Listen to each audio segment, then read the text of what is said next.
What is up, guys, and welcome to this week's 1 Minute Clinic.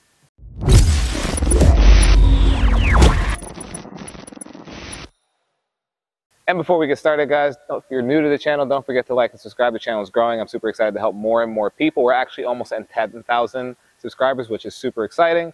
Also, if you want your question answered and turned into a 1 Minute Clinic video, just like today, comment your questions down below. I add them to a list and I get to every single one. The only videos I don't get to are when people ask questions that I've already covered, in which case I'll just put the link to the video where I answered that question in your comment. So for the people who I haven't gotten to, just check to see if I did that on your comments. But today's question comes from Gil Milan 1909. Gil says, "Great news and great content as always, Will." Appreciate that.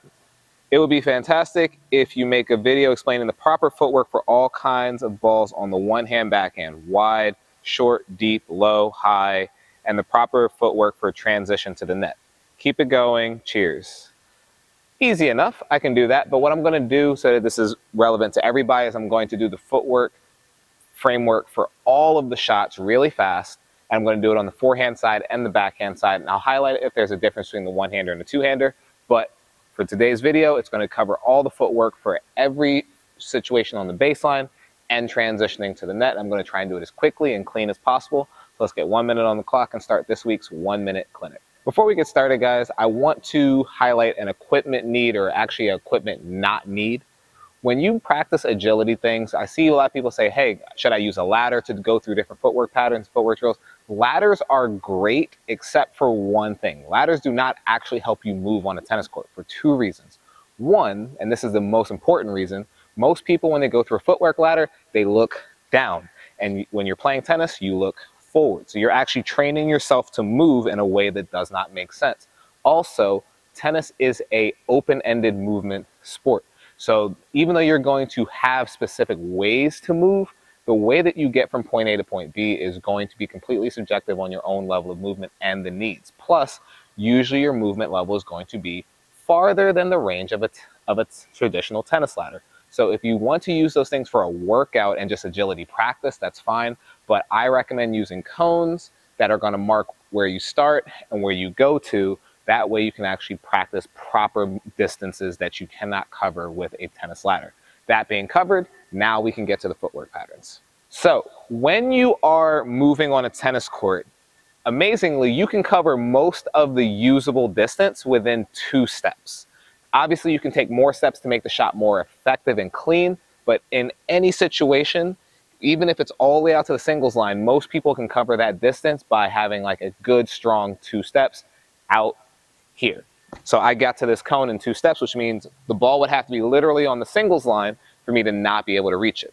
Almost, I think the number that they said when they calculated was 80 to 85% of the shots you hit on a tennis court are going to take place in this circle here. So why not be effective in this circle before we talk about getting outside the circle?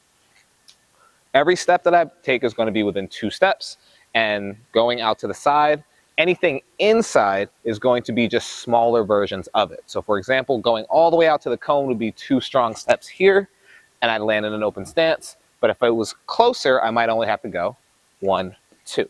And on the backhand, it's the same thing. 2 strong steps over to an open stance. If I have time to take the extra step, then I would step toward the ball. Always line out your outside foot first on forehands or backhands, which mean that you're able to execute a solid open stance shot. And when you're given enough time to be more effective, then you shift your weight into the ball, as I've said in other videos. Now, these 8 locations here are going to be your standard issue types of movement. If I go to the sides, I've already said you're going to take 2 steps and be there. If you go to the front, you're going to do the same thing. The only difference here is some people make the mistake of leading with the wrong foot. If you were to go right foot first, that would mean that you are going to finish on your left foot, and that covers the court. What you want to do is go with your left foot first, then your right, which ends me kind of in an open stance, but then I'm able to kind of shift my weight in. So in 3 steps, I'm able to be aggressive. On the forward one there, it would be the same thing. You want to end with the left foot. That way you can finish with the right foot. Always line yourself up with the outside foot before shifting your weight in. The front cone is actually one of the most important ones because there's only ever two reasons to move: covering space and creating space. Covering space is trying to make the space between you and where you have to go smaller. So if I'm going to this cone, I'm trying to cover that distance and get to the ball. If the ball's coming to me or central, I have to create space, meaning get out the way and then move into the court. Most people make this mistake, so I'm going to highlight this before I do anything else. Do not cover your space first. So let's say the ball's in front of me. Don't run to the ball and then try to get out the way. Because in most cases, if you run out of time, you're going to pull off of the shot. It actually makes more sense to create your space first and then move toward the ball. The reason that is if I don't have time to get out the way and the ball comes at me, this is way more difficult to do, even if it's at the perfect height. If it's right at my body, that's way more difficult to manage than it is if I'm out of the way and the ball is too high or too low. So getting out the way and hitting a bad height is way better than staying in the way and hitting at the perfect height. On the two back here, you're just going to go with an open stance or a semi-open stance, crossing over 2 steps, hitting here, and crossing over 2 steps, hitting here. The one in the back is kind of fancy. Super simple though. You're usually going to pick your forehand side, and as you get into this position, your weight's going to be in the back, and you just kind of pick up and rotate through. Now that I've covered all of them, now we're going to run through a quick exercise where I use tennis balls to illustrate it. So using Mia to demonstrate the movement in a faster pattern, I'm going to throw this ball where she has to catch it on each one of these cones, and all she's doing is just going through the footwork that we just illustrated. So 2 steps that way, 1, 2, 2 steps that way, 1, 2. 3 steps into the court, 1, 2, 3, so she ends up in a closed stance. Same thing, 1, 2, 3, ends up in the closed stance. 2 steps to the back, so she angles, 1, 2, to the back, 1, 2. Rotating her body, 1, 2, and if she was going to swing, she would just twist her body out of that. And then last one, creating her space first, then she moves into that position to finish.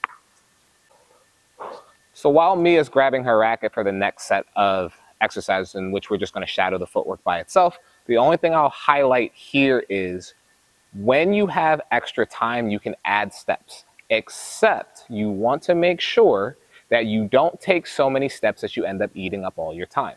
A perfect example would be if it only takes 3 steps and you try to shove 10 steps into it, eventually you run out of time and you're probably going to be in a worse position than if you had just taken the efficient 3 steps. So the trick here is trying to figure out what's the highest number of steps you're allowed to take to make the shot better without making the shot worse. So while Mia runs through this footwork drill super fast, we're going to just be making sure that she doesn't take any extra steps. That way we know that the minimum amount of steps is always there and the maximum amount of steps is somewhere far away.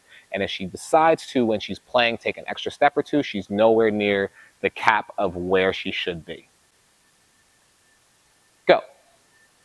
So Mia's whole job here is to just be able to shadow each one efficiently and then make sure that all the movement stays the way it was when she was just focusing on catching the ball. Every time she steps in, she's making sure that the steps are not wasted.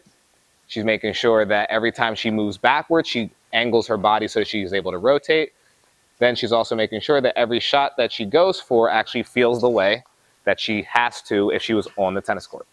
Perfect. And you should be able to execute that whole pattern within about 8 to 15 seconds, depending on your level. So now that we've covered the basic movement on that 80 to 90% of the gameplay space, when you find yourself in here, the biggest mistake that people tend to make is how they split to get there. So if I'm moving toward the court, let's just say my court's this way. If I was on the baseline, my split step's more up and down to allow me to explode laterally. But when you're moving into the court, your split step is more like a tripping sensation. You split in, your feet kind of get stuck for a second, and then you continue to move forward. So if I was moving into the court and then I had to react to my opponent hitting the ball, I should be in the air as they strike. That way, the ball has moved about 5 or 6 feet off their racket as I hit the floor, and I'm able to react and then continue my momentum forward.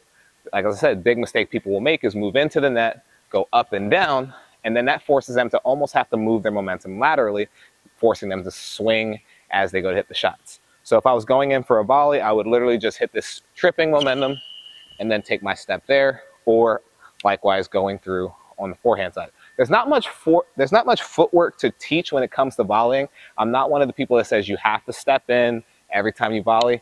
Volleying is a reactive game. Sometimes you cannot step in. What you do have to do is make sure that the racket is firm and that you move very minimally, pretty much just directing it. And if you can get some body weight into it, then do so. But the footwork itself is literally just trip and track the ball. The last thing I'm going to add in before we close this video off is the split step. Now, the split step is the most important step you'll ever take on a tennis court, and it is a mandatory thing in order to be able to react quickly. But I'm going to teach you guys a split step as part of a framework, not just a standalone thing. The split step is part of what I call a movement cycle. That means that there's a thing that's recurring over and over again. So it's a beginning, a middle, and a repeat, not an end. So beginning, middle, repeat. So if I was splitting, this is the beginning. My movement is all the stuff we just covered, and then the recovery to the repeat and then starting again. Do not look at split stepping as its thing that kind of just happens from time to time. Your recovery leads into your split step. Remember, you can always get to the ball usually within 2 to 3 steps, and then from there, that means your recovery would be capable within 2 to 3 steps as well. So if it takes me 2 steps to get here, and then 2 steps to get here, my movement ends where it begins. My movement doesn't just end with me showing up in the middle. Use that movement cycle to start, execute, and then restart, and then execute. But that's going to wrap up today's video, guys. As always, if you know anybody who would benefit from this, please send it off to them. And again, if you want your question answered and turned into a 1-minute clinic video, comment your questions down below. I add them to a list and I get to every single one. And if you're new to the channel, don't forget to like and subscribe on your way out if you found some value in this video. But until the next 1-minute clinic, I'll catch you guys in the next one.